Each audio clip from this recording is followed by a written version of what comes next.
불쌤의 거꾸로 한국사 시즌 4 그 68번째 시간입니다. 이 시간에는 유신 체제에 맞선 민주화 운동에 대해서 살펴볼 텐데요. 4.19 혁명으로 이후에 민주화 요구들이 막 일어났는데 이제 5.16 군사 정변으로 그러한 민주화 요구를 꽉 눌러버리고 군사 정권이 들어서죠. 5.16 군사정변으로 들어선 박정희 정부 시기에 어떤 정치적인 사건들이 있었고, 그리고 유신 독재 체제 장기 집권 시도하는 과정에 대해서 살펴보도록 하겠습니다. 이러한 유신 독재에 맞서서 전개되었던 민주화 운동에는 어떤 것들이 있는지, 그리고 유신 체제의 몰락 과정에 대해서도 살펴보도록 하겠습니다. 말씀드렸듯이 4.19 혁명 이후에 민간의 평화 통일 운동들이 일어났었고, 이 공화국은 군대 개혁 운동을 개혁 정책을 펼치고 있었습니다. 거기에 대해서 당연히 군인들은 불만을 갖고 있었겠죠. 그러면 이 공화국은 왜 군대에 대해서 개혁을 하려고 했냐면, 한국전쟁 3년 동안 군대가 굉장히 비대해진 건 사실이죠. 그런데 이제 가난한 나라에서 경제개발 5개년 계획을 세워서 뭔가 추진하려고 하면 경제개발 자금이 필요하지 않습니까? 군대 규모를 좀 줄이고 너무 좀 비대화돼 있으니까요. 좀 구조조정을 할 필요가 있었던 거죠. 군인들은 반발했던 거고요. 이런 원인이 돼서 여러 가지 이유 등이 있겠지만 하여튼 뭐 반공을 명분으로 너무 이제 사회가 혼란스럽다. 자신들이 나라를 바로 잡겠다라고 하면서 박정희를 비롯한 군인들이 쿠데타를 일으킨 겁니다. 그게 바로 5.16 군사 정변이죠. 5.16 군사 쿠데타, 군사 정변으로 권력을 장악한 그들은 입법, 사법, 행정권을 모두 장악하고 군정을 실시합니다. 군인들이 정치를 하는 거죠. 그러기 위해서 모든 정치인들 활동 다 금지시켜버리고 국회 다 해산시켜버렸으니까요. 자기들이 이제 운영을 해가야 될 거 아닙니까? 근데 나라를 새로 세우겠다는 거죠. 국가를 다시 세운다. 국가 재건 최고회의라는 것을 설치합니다. 원래 처음에는 얼굴 마담이었던 장도영을 내세웠다가 그 사람도 이제 잘라버리고 2인자인 척했던 실세 박정희가 권력의 전반에 나서게 되죠. 군사 정권은 군정은 민심 안정을 위해서 그동안 부정 축제를 했던 사람들, 그다음에 이정재를 비롯한 정치 깡패들, 폭력배들을 처벌합니다. 그리고 농가 부채를 탕감해 주죠. 이건 굉장히 농민들로부터 빚이 많았던 농민들로부터 지지를 받을 수 있었을 겁니다. 이렇게 해서 민심을 얻었습니다. 그러면서 이제 정권 장악을 위해서 일단 정치인들을 다 활동을 금지시켜 버리죠. 그리고 언론을 압박합니다. 뭐 반대 세력 탄압하는 건 기본이겠죠. 대표적인 게 이제 신문사 중에서 민족일보 같은 신문사, 이런 신문사들은 굉장히 혁신적인 신문사였는데 사장을 뭐 사형시켜버리고 해버렸으니까요. 강제로 폐간시켜버리고, 그 다음에 이제 정치적으로 반대하는 세력들은 다 이렇게 뭐 구속시켜버리고 탄압을 하는 거죠. 그리고 이제 자기들은 몰래 KCIA라고 해서 CIA가 중앙정보부 아닙니까? 한국중앙정보부를 만드는 거죠.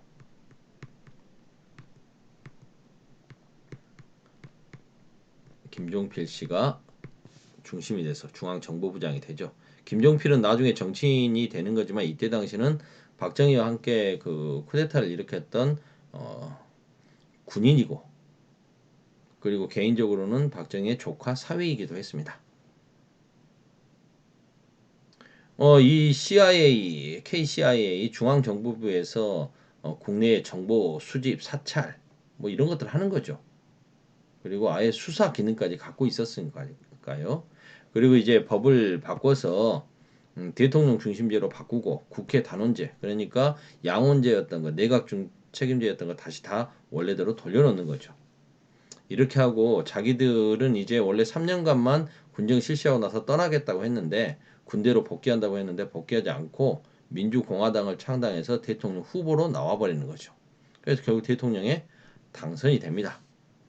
윤보선 씨하고 경합을 펼쳤는데, 뭐 도시 지역에서는 윤보선 씨가 윤보선 후보가 표가 많이 나왔는데 농촌 지역에서 전라남도, 경상남북도 뭐 이런 데서는 절대적으로 박정희 씨가 지지를 받았죠. 그래서 대통령에 당선이 됩니다. 박정희 정부는 군사 쿠데타로 권력을 잡았기 때문에 정당성이 좀 떨어지죠. 그래서 정권의 정당성을 확보하기 위해서는 미국의 지지를 받아야 됩니다. 미국의 지지를 받기 위해서는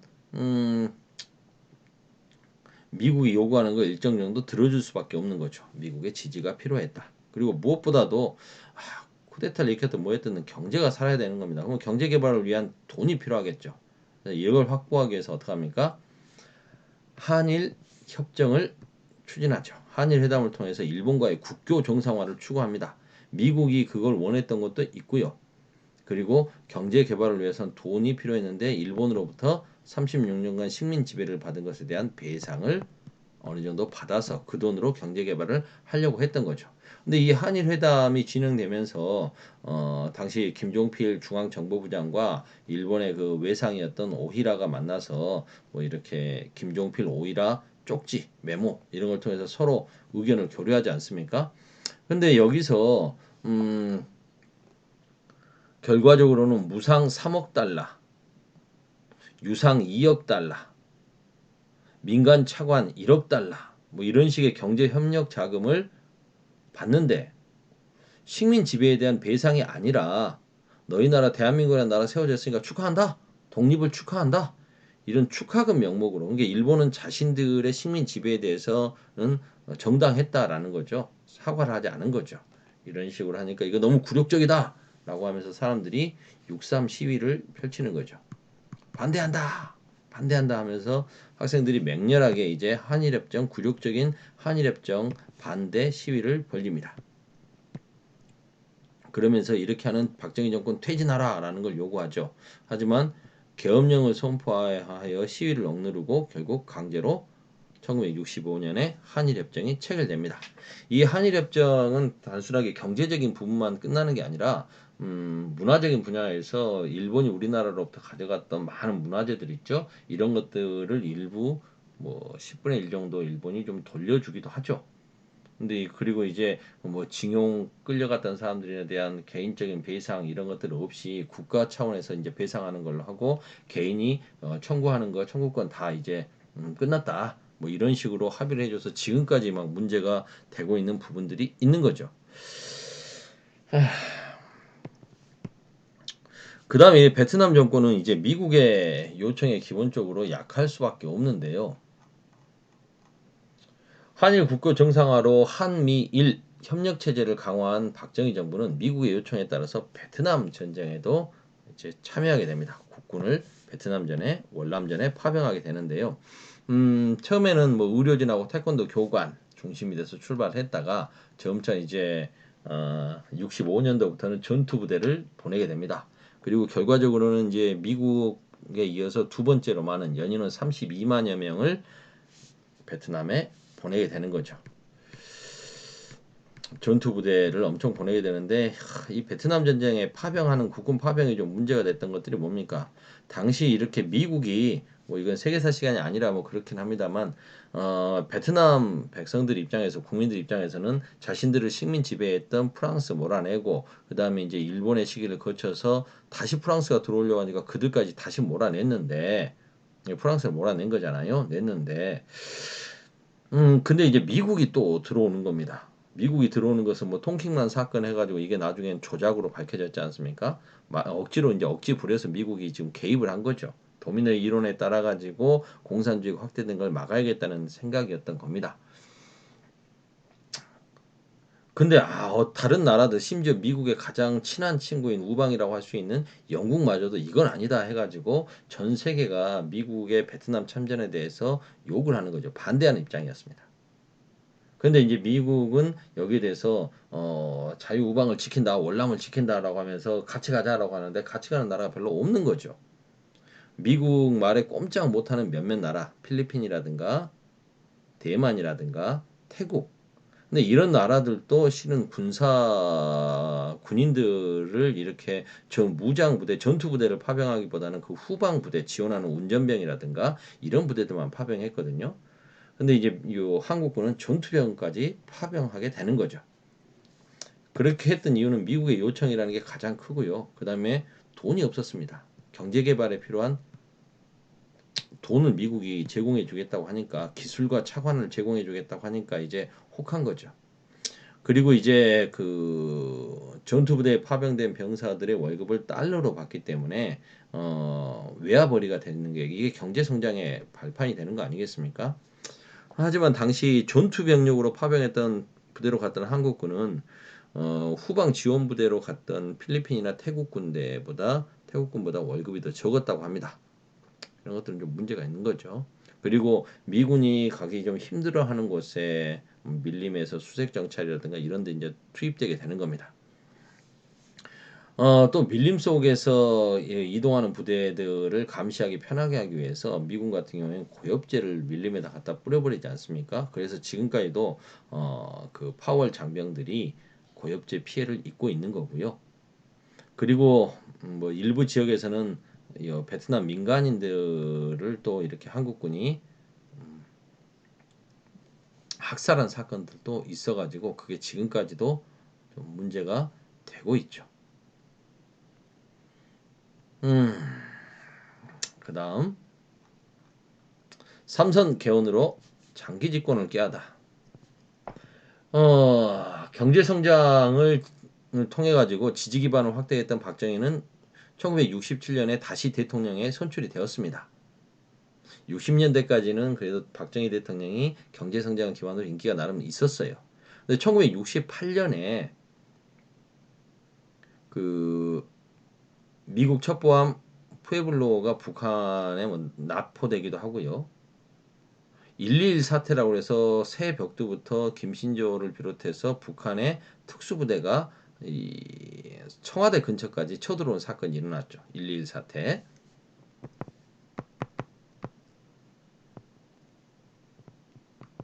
라고 부르죠.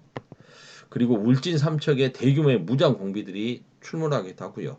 왜 이렇게 68년에 이런 일들이 많이 일어났을까? 이게 이제 베트남 전쟁과 관련해서 북한이 한국군이 베트남에 추가 파병되거나 뭐 하는 것들을 좀 막기 위해서 베트남 월맹을 북베트남을 도와준다는 차원에서 도발을 일으켰다라는 게 가장 유력한 설이고요. 아무래도 그러다 보면 지금 한반도의 긴장이 고조되면 미군이나 한국군, 특히 한국군이 월남에 신경 쓸 여유가 더 줄어들 수밖에 없는 거 아니겠습니까? 이렇게 68년도에 북한의 도발이 이어지자 박정희 정부는 이걸 계기로 해가지고 뭐 향토 예비군을 창설한다거나, 그리고 학생들은 학도 호국단 뭐 이렇게 하면서 학생들을 군사 교육을 시키기도 하고요. 교련, 반공 정책을 강화하는 거죠. 주민등록증 같은 것도 만들기도 하고요. 음, 국민교육헌장, 국민들 통제하겠다면서 국민교육헌장, 저도 어렸을 때 굉장히 많이 외웠습니다. 우리는 민족 중흥의 역사적 사명을 띠고 이 땅에 태어났다. 조상의 빛난 얼을 오늘에 되살려 언어로 자주독립의 자세를 확립하고 밖으로 인류 공영에 이바지할 테다. 이에 우리의 나아갈 바를 밝혀 통일의 지표를 삼는다. 성실한 마음과 튼튼한 몸으로. 제가 아직까지 이걸 외우고 있네요. 초등학교 때 제가 이걸 외웠거든요. 암기 안 하면 그때 선생님들이 집에 안 보내주고 해가지고 방과 후 수업, 보충 수업 안 받으려면 이거 다 외워야만 했습니다. 그러면서 이제 국가 안보 강화, 지속적인 경제 발전 뭐 이런 게 필요하게 해서는 내가 대통령 계속해야 된다. 그래서 대통령이 3번 연달아 할 수 있다. 대통령의 3회 연임, 그때까지 대통령 2번까지밖에 못했거든요. 3번 연달아 할 수 있도록 허용해달라라고 개헌을 추구하는 거죠. 그러자 이제 야당과 학생들, 시민들은 이거 장기 집권 위한 거 아니냐라고 격렬히 반대하죠. 근데 이거 정부에서는 북한의 도발 때문에 이거 이러면 다 너희들 빨갱이야? 안 돼. 그리고 국회 별관에 모여가지고 몰래 편법적으로 개헌안을 통과시킵니다. 여러분들 그 교과서 보시면 새벽에 몰래 개헌안 통과시키고 도망가듯이 빠져나가는 여당 국회의원들을 볼 수가 있을 겁니다. 오직했으면 별관에서 하다 보니까 의사봉 꽝꽝꽝 두들기도 못해서 주전자 뚜껑으로 콩콩콩 치고 헌법을 통과시켜 버렸다는, 개헌안을 통과시키는 거죠. 그래서 3번째 대통령 후보에 나오게 됩니다. 그게 1971년 선거죠. 이때부터 이제 박정희와 김대중의 악연이 시작되는 거죠. 당시 40대 기술원 해서 DJ 김대중 대통령이 엄청나게 인기가 많았거든요. 그래서 박정희 후보는 당시 이제 온갖 당연히 뭐 온갖 뭐 부정선거 예상이 됐죠. 관권 선거 다 동원하고 이렇게 난리를 쳤는데도 별 표 차이 거의 없이 겨우 신승이라고 하죠. 겨우겨우 이깁니다. 그거 딱 하고 나선 아하 이거 김대중이 앞으로 굉장히 크겠다라는 생각을 하니까 이 김대중을 정적을 또 이렇게 제거하기 위한 노력들을 하겠죠. 그때 당시 이렇게 김대중 대통령 전 대통령이라고 해야겠죠. 당시 김대중 후보가 뭐라고 했냐면 박정희 씨가 대통령이 되면 총통제로 갈 것이다. 영구 집권을 꾀할 것이니까 안 된다. 막아줘 주십시오. 자기를 찍어주십시오라고 요구를 하죠. 그때 이제 박정희는 이번이 마지막입니다. 더 이상 국민들에게 자기를 찍어달라고 하지 않겠습니다. 세가 마지막입니다라고 하면서 자기를 찍어달라고 마지막이라고 하면서 호소를 하죠. 물론 마지막은 아니었지만요. 10월 유신 1970년대 들어서 이제 60년대까지 박정희 정부도 나름 인기가 있었습니다만 70년대부터는 요 위기를 맞습니다. 닉슨 독트린이 발표되면서 냉전 체제가 끝나고 미국이 북한과의 화해를 공고합니다. 우리나라 보고 그러면서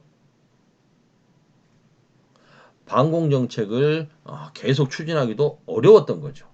경제도 오일 쇼크 때문에 힘들어지는 부분도 있었고요. 삼성 개헌 이후에 민주화 운동이 더욱더 확산돼 가고 있었습니다. 위기를 느낀 박정희 정부는 통일 카드를 꺼내놓죠. 이유락을 북한에 몰래 보내가지고 7.4 남북 공동 선언을 발표하게 합니다. 북한과 통일 원칙, 평화 통일 원칙에 합의했다는 거죠. 자주 평화 민족 대단결의 3대 원칙도 확인하고요. 그래서 갑자기 이제 곧 통일될 것 같은 분위기를 막 일으킵니다. 사람들이 곧 통일될 줄 알았죠. 그런데 평화 통일을 위해서는 현행 헌법으로 안 된다 하면서 갑자기 전국에 비상 계엄령을 선포하고 국회를 해산시켜 버립니다. 그리고 헌법을 바꿔버리죠. 통일을 위해서는 강력한 정부가 필요하다면서 유신 헌법이라는 걸 만들어냅니다. 메이지 유신, 일본의 정치 개혁을 뜻하는 용어죠. 이걸 또 갖다가 써요. 이 유신 헌법은 대통령 임기를 6년으로 합니다. 그리고 대통령 중임 제한이 없습니다. 몇 번, 두 번, 세 번, 네 번 대통령이 나올 수 있다는 거죠. 결국 죽을 때까지 대통령 하겠다는 거죠. 종신제 대통령으로 간다는 겁니다. 그리고 통일 주체 국민회의에서 대통령을 뽑습니다.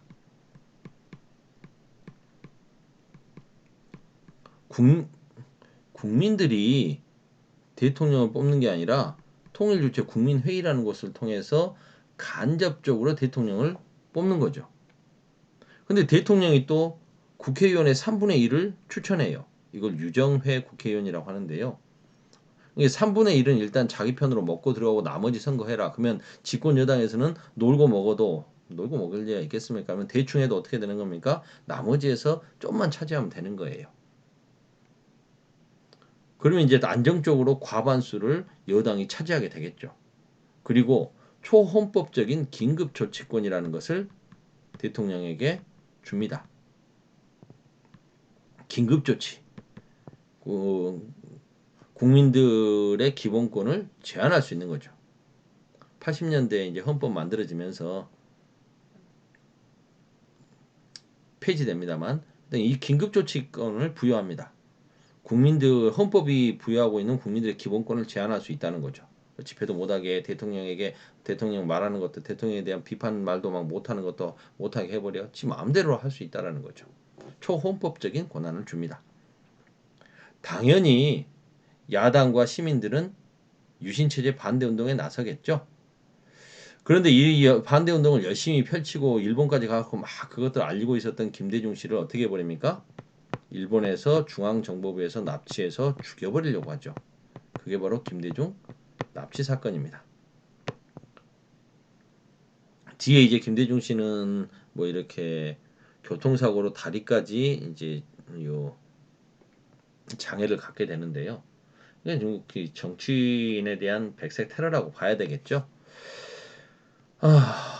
태평양 바다에 던져질 뻔했던 김대중 같은 경우에는 미국과 일본, 특히 미국의 압박 등으로 인해 가지고 결국 죽음의 고비를 넘어서서 자기 집 앞에 버려지게 됩니다. 이런 걸 요구하는 또 학생들의 시위가 일어나겠죠. 장준하, 백기환 같은 분들은 헌법 저거 바꿔야 된다. 유신헌법 안 된다 해서 개헌, 다시 헌법을 바꾸자면서 개헌 청원 100만 명 서명 운동을 펼쳐가는 겁니다. 박정희 정부는 여기에 맞서가지고 긴급조치 1호, 2호, 3호 계속 발표를 합니다. 정부에 대한 비판 강제적으로 억누르죠. 그리고 민청학년 사건, 인혁당 사건 이런 사건들을 막 뭐 간첩 사건을 막 조작하는 겁니다. 이게 다 조작 사건이죠. 다 간첩들이다.